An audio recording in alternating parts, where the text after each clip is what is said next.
Hail and welcome back to Shovel Knight, Shovel of Hope, and welcome to the Explodatorium. And yes, that is what the level is actually called, and it might sound a bit goofy, but it's a perfectly fitting name for this level, because everything's catching fire, everything's blowing up. I'm gonna go through, I'm gonna hit this rat, and even he blows up. And that kind of tips you off as to the kind of character that Plague Knight is. Throughout this campaign, they do kind of show him as the little bit of a mad scientist kind of character, and that just makes me really like him. I haven't looked too much into his story and his own campaign, but from what we're seeing here, I like this guy already. But yeah, the Explodatorium is about the point in the game, it seems, where the difficulty starts to ramp up. This did take me a good few attempts to get this level down without dying in it. Particularly dying near the end, which is a little bit annoying, because that's usually where I get my I'm nearly done, cool, I can take him, I'm nearly the winner here kind of vibe going, and then I screw myself over at the last minute. But that's just me trying to get a good takedown of a level. And this is a point I feel like I should eat my words from a previous part in regards to the Chaos Sphere, that little green orb attack. In the previous part, I described that as being a kind of less useful version of the Fireball. But in this level, I've actually got a fair bit of use from it, and I'll get some use from it against the boss himself as well. I think I wrote it off a little bit quick because I was in the mindset that the Fireball lets you fire directly forward, and so it's easy to aim at what you want. But I'm noticing the main use that I'm getting from the orb is that it not only goes forward, but it also bounces back, so you can get a couple of hits in with a single throw, which is actually quite useful against certain enemies in certain situations, because sometimes it can be quite hard to line up the Fireball. Because you've got to be directly in front of him, whereas with the Chaos Sphere, I keep getting the name wrong, it's Chaos Sphere, but I'll probably end up just calling it the green orb. But with that, you can just sort of fire it from a higher platform and let it bounce back into the guy, or you can fire at him, then it goes through him, and then it bounces back and gets a second hit in. And yeah, I'm getting a lot of use from the phase locket here, because if I weren't using the phase locket there, I quite likely would have crashed into the spikes and got myself killed. Which is just another one of the hazards in the Explodatorium. And yeah, these guys are still annoying. They were annoying in King Knight stage, they're annoying here. I don't know, I just kind of find them hard to time the attack down, because you gotta either land on top of him and that baits him into lifting his shield up so you can get a regular hit in. Or you can kind of wait for him to be in the right phase and then get your attack in that way. This alchemy coin here, I'm gonna waste it here because I didn't know better. If you throw it in certain positions, then it generates a lot more jewels that basically lets you get more money. But I'm doing kind of alright for cash in this point in the game, so it's not that useful to me right now. Maybe it will be later, kind of like how the Chaos Sphere was. But for now, my magic use is kind of restricted to both the phase locket and the Chaos Sphere. The Fireball that I was praising in an early part, I don't think I get much use of that at all. At least, not in this level.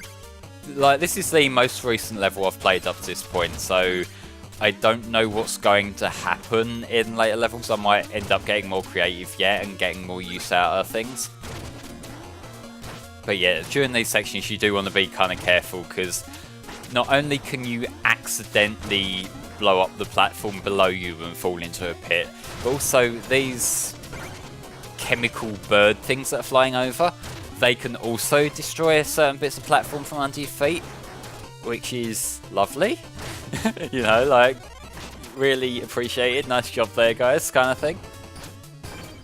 I know that is kind of what they're trying to do, so I can't really fault them for doing their jobs effectively, but it's just something you want to keep an eye out for.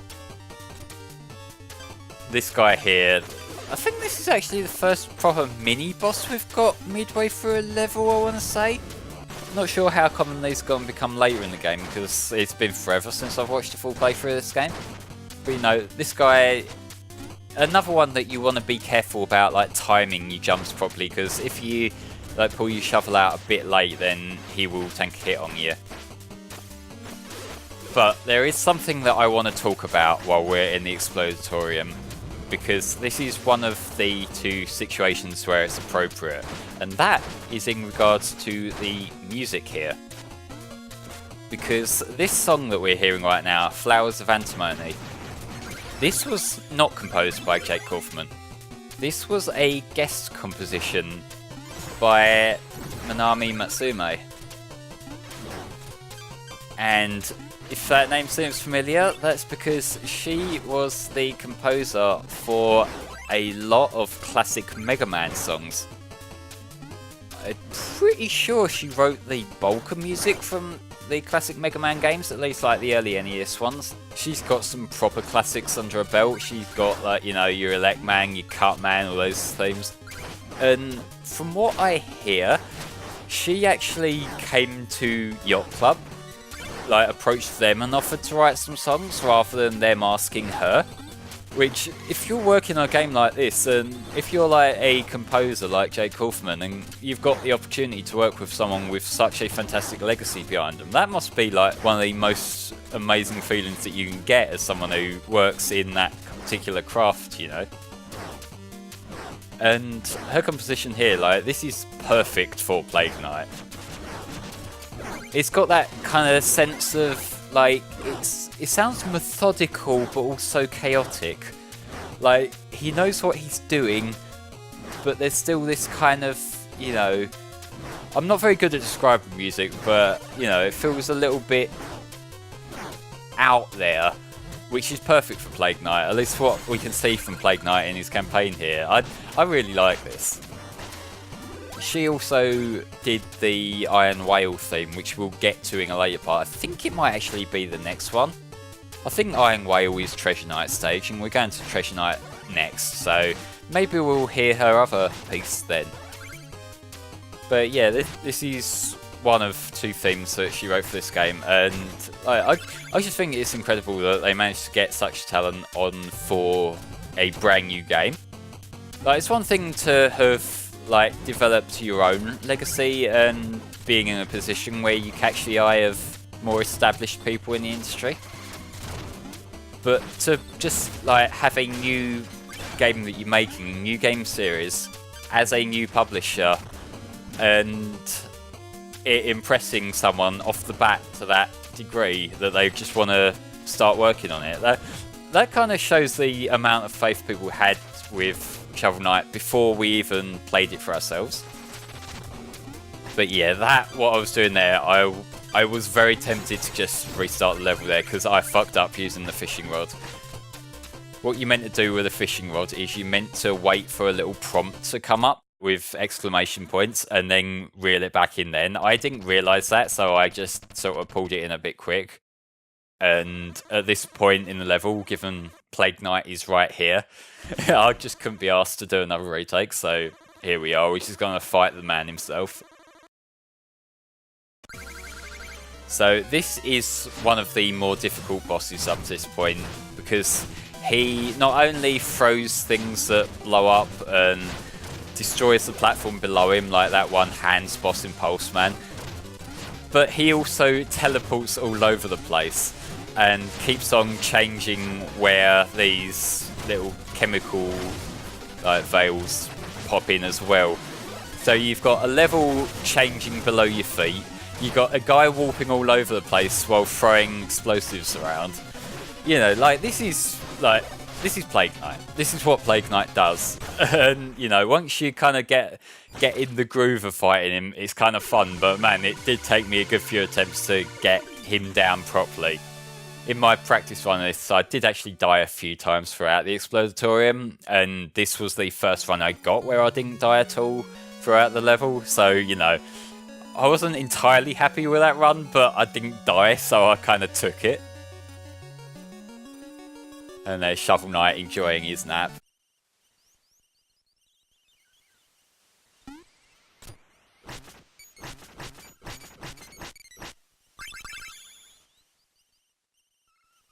But now we've beat the Explodatorium, we do actually have a second village available to us. We're not going to be going there yet. We're going to be doing this little side level, and then we're going to be going back to our regular village, and I'll show off the new village in the next part most likely. But this guy here, his name is Rise Seatlan. I think it's either Rise Seatlan or Riser Seatlan, I'm not too sure. His role in this, he was one of the characters designed by a guest designer. I believe it was if you donated over $1,000 to the Kickstarter, you could design a guest character, and he's one of the handfuls of characters here. His personality, it seems to be he's a little bit quick to temper, and he's convinced himself that Shovel Knight is an enemy when he's not. And again, I'm getting some use out of the Chaos Sphere against him, but that's because his thing is he just keeps jumping all over the place, so he's harder to aim a manual attack. But yeah, he was designed by somebody called Danny D. Henderson, who goes by the online name of Sazui, which they seem to have used this character for a good few years. Apparently he was designed like back in 2001 or something, so it's just like this person's OC that they just use for lots of different things. The characters also showed up in another game called Voldis Story, and they've also shown up in a comic called Hero Party, like as a cameo, which I did try to look up where that was. I couldn't seem to access it. I don't know whether it's been moved to a different website or whether it's just gone down or whatnot, but you know, this character's out there. But for doing that, we got Riser's Blessing, and we also got a music sheet. So, you know, this is an optional boss. I think you can sneak past him on the overworld if you so desire, because he keeps moving. But, you know, I'm trying to show off all the different things as and when I get to him, so we get a little bit of variety throughout this playthrough. But now I am gonna upgrade my magic a little bit more, and I'm also going to upgrade my health a little bit more as well, just so I'm I've got a little bit of safety going into the next levels, because the Explodatorium seemed to pick up in difficulty a fair bit. I'm expecting it to get harder, just because I know how games like this tend to work. I might be wrong, I might have just had more trouble with the Explodatorium than people usually do, but I don't know. Like, maybe I'm just being a pussy. That is absolutely a possibility. And I will say that these village sections are getting harder and harder to come up with commentary on, so I think given we have just fought the last of the characters who are getting a bonus campaign here, I'll go through the way that worked. Basically how those three were picked. What happened was Yacht Club, upon getting their stretch goals met for the Kickstarter, they put out a poll to their backers, and they just wanted to find out who the most popular knight designs were that they would assign the bonus campaigns to, and the three winners, as we now know, were Spectre Knight, Plague Knight and King Knight. And they've actually got a little comment on the backer posts here as to like how they feel about the characters winning and whatnot. So, for Spectre Knight, who won overall to my understanding here because he's listed first, they've said, the immortal and immaterial terror Spectre Knight took first place easily. Now, his fate in the campaign is sealed. Get ready for scythe swinging and frail floating. It's hard to resist the allure of the undead. So he won overall. In second place was Plague Knight. Reticent and reclusive has been voted into the spotlight. Being in the spotlight makes Plague Knight a little uneasy, and when Plague Knight gets uneasy, things start to explode. This should make for an interesting campaign. And King Knight, what? This has to be a trick. We all know King Knight is a cheater, so we counted and recounted. Either the ballot stuffing was very well done, or everyone truly loves assaulting a swagger.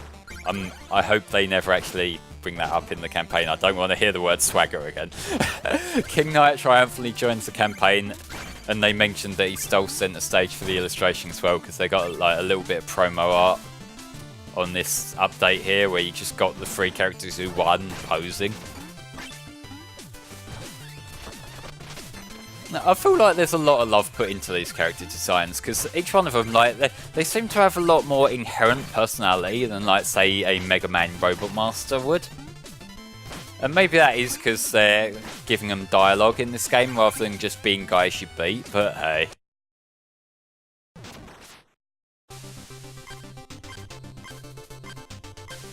Join me next time where we'll be going after Treasure Knight. See you then.